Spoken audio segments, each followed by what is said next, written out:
It was just after midnight when my phone lit up. I had been half asleep on the couch, a late-night documentary droning on in the background while the city outside hummed its usual restless lullaby. The screen flashed. Jamie, my best friend since we were kids.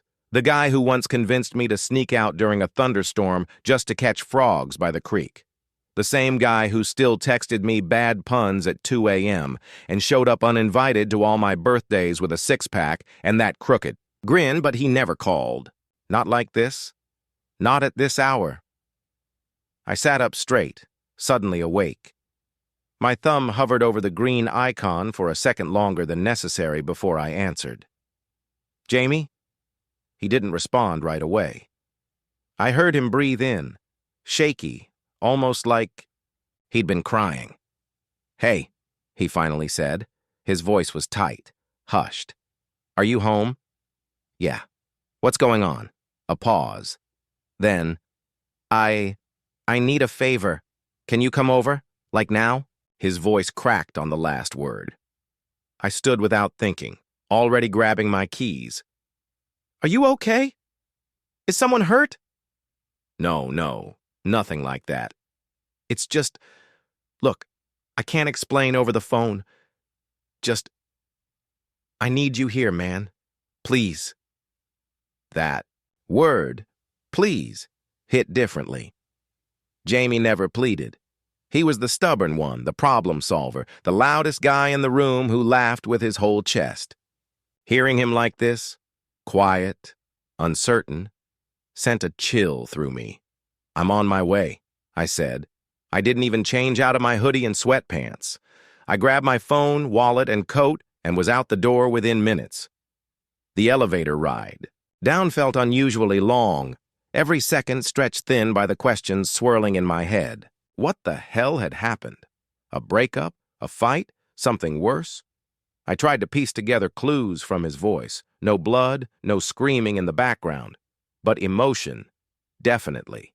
And something else, nervousness. Not fear, not sadness. Almost. Like he was bracing me for something.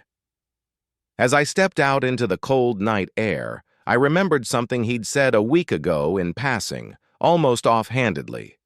Caleb's back in town, he'd mentioned while we were at brunch, poking at his older brother, the one I hadn't seen in over 2 years.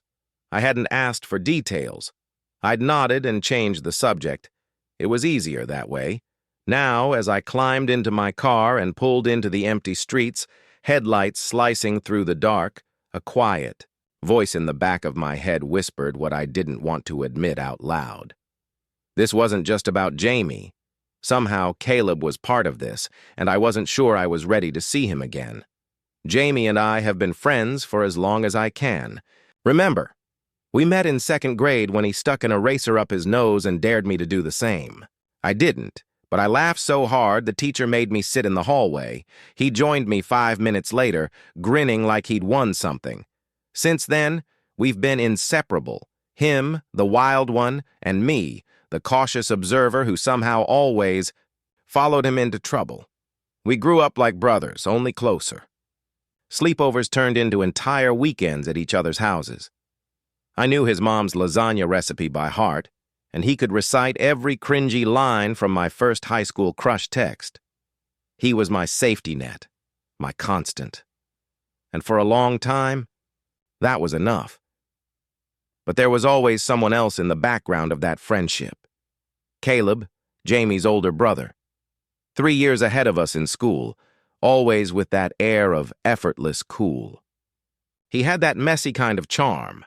Dark eyes, sharp jawline, and a calm confidence that made you lean in when he talked, even if he was just asking where the peanut butter was. When we were kids, he barely noticed me. I was just Jamie's quiet sidekick. But as we got older, something shifted. Or maybe I did. I remember it clearly, the first time I felt it. That pull. That question. It was the summer after our junior year. Jamie and I were camping in his backyard, sprawled out under the stars with a half-eaten bag of marshmallows between us. At some point, Jamie went inside to grab more firewood or maybe a speaker. I don't even remember. I just remember being alone, and then not. Caleb came outside barefoot, holding 2 beers. "Jamie ditched you?" he asked, tossing one over to me. I caught it, heart pounding, trying to act normal. Something like that. He sat next to me on the grass, close. Too close. The warmth of his arm brushing mine. We didn't say much, just stared up at the stars for a while. "I used to camp out here too," he said, "before life got complicated." That word, complicated, lingered in the air like smoke. I turned to look at him, and he was already watching me. There was something in his eyes that made my breath hitch, a softness I hadn't seen before. He didn't look away. Then he reached out, not far, just enough to tuck a loose strand of hair behind my ear. It was a small gesture, but my entire body lit up like static, every nerve awake. I remember thinking, this is something. This means something. But then, like a door slamming shut, it was gone. He stood up abruptly. "Tell Jamie I said goodnight," he mumbled, disappearing into the house before I could say a word. We never talked about it. Not the next morning. Not ever. And maybe I should have said something. Asked what it meant. But I was 17, closeted and terrified. I convinced myself I imagined it, that it was a glitch in reality, a dream conjured by a crush I wasn't ready to name out loud. So I buried it. I buried him. Caleb moved out the following year, and Jamie told me he was working somewhere up north. Occasionally, his name would come up in conversation. Holidays, family drama, old photos, but I trained myself not to react, because deep down, I knew I didn't just like Caleb. I loved him. Or at least, the version of him I kept in my head. The boy who sat beside me under the stars and made me feel like I wasn't invisible. Like maybe, just maybe, he saw me too. And now, years later, Jamie calls me out of nowhere in the middle of the night. Something was happening. Something real. And Caleb was back. The past I thought I'd buried was knocking again, and this time I wasn't sure I could ignore it. Jamie's house looked exactly the same as it always had. 2-story colonial, porch light flickering like it needed a new bulb, a plastic flamingo still crooked in the front yard from a prank 5 years ago. But something felt different tonight. Off. Like the air was holding its breath. I parked at the curb, heart thudding, palms sweating despite the cold. I wasn't sure what I was walking into. An emergency, Jamie had said. No details. Just that he needed me. I rang the bell and waited. The door opened almost instantly. But it wasn't Jamie. It was Caleb. He stood there barefoot, in dark jeans and a gray t-shirt, rubbing the back of his neck like he hadn't slept in days. His eyes met mine, and just like that, the years collapsed in on themselves. "Hey," he said, voice lower than I remembered, rough around the edges. I blinked. "Caleb?" He nodded, stepping back to let me in. Jamie had to run out. Something. With a friend of his downtown. He asked me to wait for you. Wait for me. So this was the emergency? My brain scrambled for something to say, but all I could manage was a flat, right. I stepped inside, trying to ignore how familiar everything felt. The same scent of lemon cleaner and old books. The same soft creak in the floorboard near the stairs. Caleb closed the door behind me, and suddenly it felt too quiet. Too close. "Sorry about the mess," he said, motioning to the living room. A few empty cups, some laundry on the couch, one sock draped over a lamp like a sad little flag. I followed him in, sitting on the far edge of the couch as he slouched into the armchair across from me. We were like magnets trying not to notice each other, or maybe just pretending not to. "So," I started, clearing my throat. "What's this about?" Jamie just said it was urgent. Caleb hesitated. He didn't tell you? I shook my head. He exhaled slowly, like he'd been holding something in and wasn't sure if it was safe to let go. He thought, maybe it was time we talked. My stomach dropped. Talked? Caleb's eyes met mine. Still the same deep brown I remembered, still unreadable, still capable of seeing straight through me. About that night. And after. I looked away, hands tightening in my lap. That was years ago. I know. We sat in silence for a moment, the clock ticking loudly on the wall like it was narrating the tension. I was a coward, he said finally. Back then. I should have said something. I should have explained why I left the way I did. I swallowed. Hard. Why did you? He leaned forward, elbows on his knees. Because I felt something that scared the hell out of me. And I didn't know how to live with it. My eyes flicked up to meet his. And now? I still don't know, he said softly. But I'm tired of pretending it didn't happen. The air shifted between us. I could feel it, like static, building in the space we weren't crossing. Like every word was a thread pulling us closer. You touched me, I said quietly. That night. And then you ran. He nodded, shame flickering across his face. I thought if I stayed, I'd want more. And I didn't think I was allowed to want that. His voice cracked slightly on the last word. Want. The word hung there, heavy and honest. For the first time in years, I let myself look at him. Really look. The slight stubble along his jaw, the way his hands fidgeted with the seam of his jeans. The tired but earnest expression on his face. And then his hand moved, barely an inch, but enough to rest near mine on the cushion between us, not touching. Just there. My fingers inched toward his, not on purpose, just instinct, memory. Our pinkies brushed, just a whisper of contact, and suddenly I was 17 again, under a blanket of stars, wondering what might have happened if neither of us had been afraid. Caleb looked at our hands and then back at me. I never stopped thinking about it. About you. I didn't know what to say. My throat was tight, my heart threatening to hammer right out of my chest. He sat back slowly, the moment breaking like fragile glass. Sorry, he said. This is probably a lot. It is, I admitted. But it's not unwelcome. He smiled then, not the polished, guarded one he used to wear like armor. A real one. Soft, uncertain, but hopeful. I'll make some tea, he said, standing up, and moving toward the kitchen. Unless you still drink that disgusting lemon ginger stuff. I laughed, surprised by the sound of it. Still do. His voice floated back to me from the kitchen. Some things never change. But maybe, I thought, some things do. The fee. Kitchen was dimly lit, bathed in the amber glow of the small pendant lamp over the counter. Caleb poured 2 glasses of wine, something red and probably expensive, knowing Jamie's taste, and slid one across to me. Outside, the wind rustled through the trees, and inside, an old Sam Cooke record played softly on the Bluetooth speaker. One of Jamie's playlists, probably. Something nostalgic.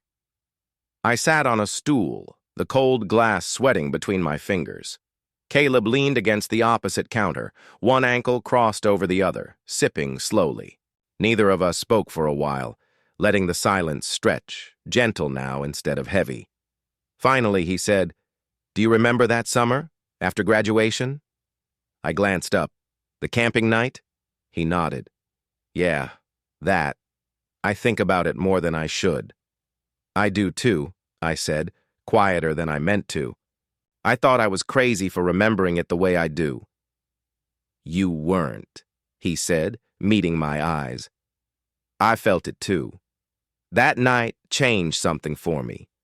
Scared the hell out of me, if I'm honest. He came closer, resting his wine glass, on the table beside mine. I was 20, trying to be the picture-perfect big brother. My parents had these expectations, and Jamie, he looked up to me. I didn't want to be the reason he questioned anything. I looked at him carefully. So you shut it down, buried it. I buried you, he said, voice low. And that's something I've regretted ever since. He ran a hand through his hair, eyes dark with memory. I wasn't ready to be honest with myself back then. I told myself I was protecting Jamie. Protecting you. But the truth is, I was protecting myself. From what people would think, from what I would think. I'd spent so long convincing myself I wasn't that guy, that I didn't feel that way. He let out a breath. But I did. I do. The music shifted to something slower, warmer. Sam singing about lost chances and second tries. It filled the space between us like a sigh. I didn't realize my hand was shaking until I set my glass down. I used to imagine what would have happened if you'd stayed that night, I said, heart pounding. If we'd talked, if I'd had the courage to ask what it meant. You weren't the one who ran, he said gently. I was. I looked up at him. He was closer now, just a step away. Close enough that I could see the tiny scar above his eyebrow from when he fell off his bike in middle school. Close enough that I could smell his cologne, something woodsy, grounded. I was terrified too, I admitted. I've been hiding it for years, hiding you. His fingers brushed mine, deliberate this time. We didn't move for a moment, the air between us charged and delicate. I don't want to hide anymore, he said, almost a whisper. My breath caught, then don't. And that was all it took. He leaned in slowly, like giving me time to change my mind. His eyes searched mine, one last silent question, and I answered by closing the distance. Our lips met. Soft at first. Barely there. A test. A memory reignited, then again, deeper. Hesitant turned hungry. Years of wondering, years of quiet longing, years of pretending we didn't feel this, collapsing into a single kiss that stole the air from my lungs. His hands moved to my waist, mine to the side of his face, fingers threading through his hair. He tasted like wine and warmth, and something I didn't have a name for but had always known. We broke apart slowly, foreheads resting together, breath mingling. God, he whispered, I've wanted that for so long. Me too. We stood there, hearts pounding in unison, as if the universe had finally exhaled. Then my phone buzzed on the counter. A message from Jamie. Jamie. Gonna be out late. Crash if you want. Caleb can keep you company. LOL. I showed it to him. He read it and gave a quiet laugh, shaking his head. I think he knew this would happen, I said. He always was a schemer, Caleb muttered. But there was affection in his voice. Silence settled again. But it was different now, charged with a new kind of intimacy. Comfortable. You can stay the night, he said, stepping back just enough to give me room to choose. I mean, if you want. We could talk more, or not talk at all. I smiled, my body still buzzing from the kiss. I want to stay. He nodded once, something soft blooming in his expression. Relief, maybe. Or hope. Caleb picked up the wine glasses and turned toward the hallway. Come on, I'll show you the guest room. I followed, but I already knew neither of us would end up sleeping alone. As the music faded behind us and the house returned to its quiet hum, I realized something simple, something terrifying, and something beautiful all at once. This wasn't the end of a story I'd kept locked away in my heart for years. It was the beginning of something real. I woke to the soft hush of morning light creeping through the half-closed blinds, streaking across the ceiling in golden lines. Everything was still. No cars outside, no birds yet, just the slow, steady rhythm of breathing. His breathing. Caleb. was curled beside me, one arm draped across my waist, our legs tangled beneath the covers like we were afraid to let go in our sleep. His face, usually guarded, looked peaceful in sleep. Eyes closed, mouth slightly parted, his brow smooth and untroubled. I didn't move. I just lay there, heart full, mind racing. What we shared last night wasn't just years of tension unraveling. It was something deeper. It wasn't just physical. It was real. Too real, maybe. And that's what terrified me. Because reality came with consequences. Jamie. The thought hit me like cold water. He trusted me. He called me in the middle of the night, vulnerable and needing help, and I ended up falling into bed with his brother. No matter how right it felt in the moment, a knot of guilt had taken root somewhere in my chest. What if he saw it as a betrayal? What if I'd already ruined everything? Caleb stirred beside me, groaning softly as he stretched. His arm tightened around me before he blinked awake. "Mornin'," he said, voice husky and slow, like it was still catching up with him. I turned my head slightly. "Hey!" He smiled, the kind that crept across his face like sunshine, lazy, warm, and genuine. For a moment, I let myself breathe it in, let myself imagine this being normal, waking up beside him. No guilt, no fear, just us. But I couldn't hold the silence. I keep thinking about Jamie. Caleb's smile faded, replaced by something more serious. "Yeah," he said, propping himself up on one elbow. "I figured that was coming." "I don't want to hurt him," I said. "He's been my best friend since we were kids. What if he feels betrayed? What if what we did, ruins everything?" Caleb exhaled slowly, like the weight of that same fear had been pressing on him too. "I've thought about that a lot," he admitted. "It's part of why I kept my distance. All these years." He reached out, brushing his fingers gently across my knuckles. "But I don't think we should keep punishing ourselves for something that feels this right," he said. "Jamie loves you. He might be shocked. Hell, he might even be weird about it at first, but he'll come around." I looked down at our hands. "You really believe that?" He gave a small nod. "I think he wants us to be happy. And I think he already knew, deep down. He's not stupid. He probably saw this long before." "We did," I chuckled, though my throat was tight. "That would be so, Jamie. Always 3 steps ahead and pretending he's clueless." Caleb smiled again, then grew serious. "More importantly, I want to try. Not just this, us. I want to try being honest. For once." He shifted closer, pressing his forehead to mine. "I've spent too long pretending I didn't feel this way. Hiding behind fear, guilt, expectations. But last night, that wasn't a mistake."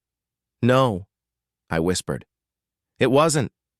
His hand found mine under the blanket, fingers lacing between mine with quiet certainty. "I want to be with you," he said. "Not in secret, not someday. Now, if you'll have me." The fragility in his voice undid me. I nodded, my voice thick with emotion. "I've always wanted that, even when I didn't know how to say it." We stayed like that for a long time, just holding each other as the light grew stronger, washing away the shadows of night. Eventually, we'd have to talk to Jamie, face whatever reaction came. Maybe it wouldn't be perfect, maybe it would be messy, but for the first time, I wasn't afraid of what came next, because whatever it was, we'd face it together. Jamie walked through the front door just after noon, sunglasses perched. In his hair, a smoothie in one hand and his keys jingling in the other. He looked like himself. Relaxed, chatty, sun-soaked from the morning. But the moment he saw Caleb and me sitting on the couch, his expression shifted. He paused, looked between us, then narrowed his eyes. "What happened?" he asked slowly, setting. his drink down. "Why do you both look like someone died?" Caleb and I exchanged a glance. Here it was, the moment we couldn't take back. "Jamie," I said, standing, "there's something we need to tell you." He raised an eyebrow, crossing his arms. "Okay, this doesn't sound good. It's not bad," Caleb cut in gently. "But it's big." Jamie looked at me, then at Caleb. The silence thickened. I started, then stopped, heart pounding. "Last night something happened between us." Jamie blinked. "You mean?" Caleb nodded. "Yeah." His mouth opened slightly, but no sound came out. For a few seconds he just stood there, blinking, as if waiting for someone to yell, "Just kidding." "You slept together?" Jamie said at last, voice rising. "You two?" "Yes," I said quietly. "But it wasn't just that. It's been a long time coming." Jamie laughed once, sharp and confused. "Jesus! I call you for help and you end up hooking up with my brother? What the hell?" "I know how it looks," I said quickly, "and I swear this wasn't some impulsive mistake. We didn't plan it. But when it happened, it felt real, honest. And for the first time in years, I wasn't hiding anything." Jamie shook his head and turned to Caleb. "And you? You spent years pretending you didn't care? Then this?" "I spent years pretending I didn't care because I was terrified," Caleb said. "I didn't want to hurt you. I didn't know how to explain it. I barely understood it myself." Jamie looked at both of us, his jaw tight. "And you couldn't have talked to me first? Warned me?" "No," I said softly. "Because we didn't even know what it was until it finally happened. And we were scared. Of hurting you. Of ruining everything." For a moment, he said nothing. The silence felt unbearable. Then, finally, Jamie exhaled, rubbing his temples. "You're both idiots," he muttered. Caleb raised an eyebrow. "Agreed." Jamie looked at us, eyes softer now. "You're lucky I love you both." I blinked. "So, you're not mad?" "Oh, I'm mad," he said. "But mostly because you didn't trust me. I mean, yeah, it's weird. My best friend and my brother. But it's not wrong. Just unexpected." He walked over and pulled me into a hug. "If this makes you happy, really happy, then I'll deal with it. But you better not break his heart," he added, glaring over my shoulder at Caleb. "Wouldn't dream of it," Caleb said. Jamie stepped back. "Good, because I'll kill you, family or not." We all laughed, tension dissolving like mist in the morning light. Then Jamie looked at us both and smiled, an honest, crooked Jamie-style grin. "Love is love," he said. "But honesty? That's the real test of friendship." And just like that, we passed. It had been a few weeks since everything changed. Since the night Caleb and I stopped pretending. Since we sat in Jamie's living room, hearts in our hands, and waited to see if our truth would shatter everything. But it didn't. In the days that followed, life didn't magically get easier, but it got real, and that was better. Caleb and I took things slow. Coffee in the mornings when our schedules allowed, long walks, quiet dinners, texts that made me smile like a teenager, the kind of small, meaningful steps that said, "We're trying, we're choosing this." And slowly, Caleb began to open up. He stopped flinching when someone at work asked about his weekend. He let his hand rest in mine when we went out. Nothing loud or performative, just real. Honest. I was learning, too, how to stop bracing for heartbreak, how to believe in something I'd always told myself wasn't for me. I'd spent years watching love happen to other people, convinced I didn't get to have that kind of story, but now I was writing one of my own. So when Caleb texted me one Saturday morning with a simple, "See, want to go for a drive today?" thought of a place. I already knew where we were headed, the lake, that lake. The one from all those years ago? The one from the night everything almost happened. He didn't have to say it. I just packed a hoodie, grabbed 2 iced coffees, and met him by the truck. The drive was quiet. soft music playing as trees blurred past the windows. Neither of us said much, but there was no tension, just anticipation, humming beneath the silence, like a string being gently pulled. When we got there, it looked almost the same. Pine trees framing the still water, a little mist still clinging to the surface, even as the sun burned brighter overhead. The rocks along the shore had shifted, but the energy was the same, familiar, sacred. We walked down to the edge of the dock and I kicked off my shoes, sitting cross-legged just like I had that night so long ago. Caleb sat beside me, close enough that our knees brushed. He stared out at the lake. I used to come here sometimes, even after that night, alone. I told myself I was just clearing my head, but really, I was looking for a version of myself I wasn't afraid to be. I looked at him. And now, he turned to me, eyes steady. Now I don't have to look anymore. He's right here. My chest ached in the best way. He reached for my hand. No hesitation, no looking around to see if anyone might notice.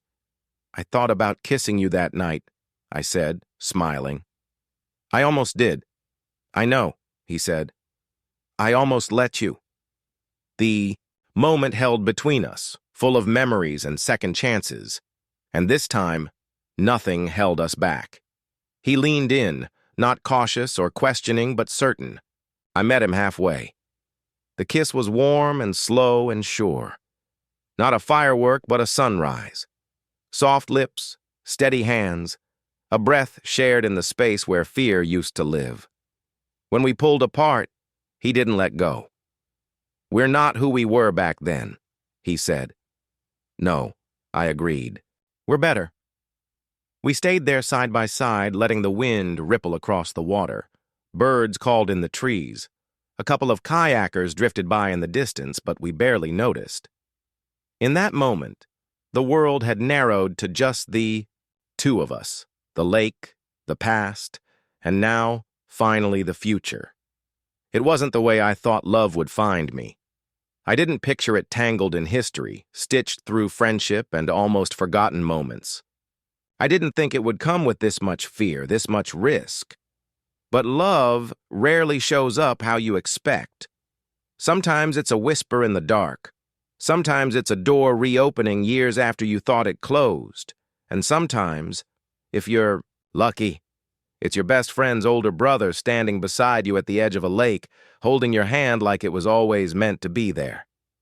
I looked over at Caleb, sunlight catching in his hair, eyes full of something strong and steady. Yeah, it was worth every risk, and we were just getting started.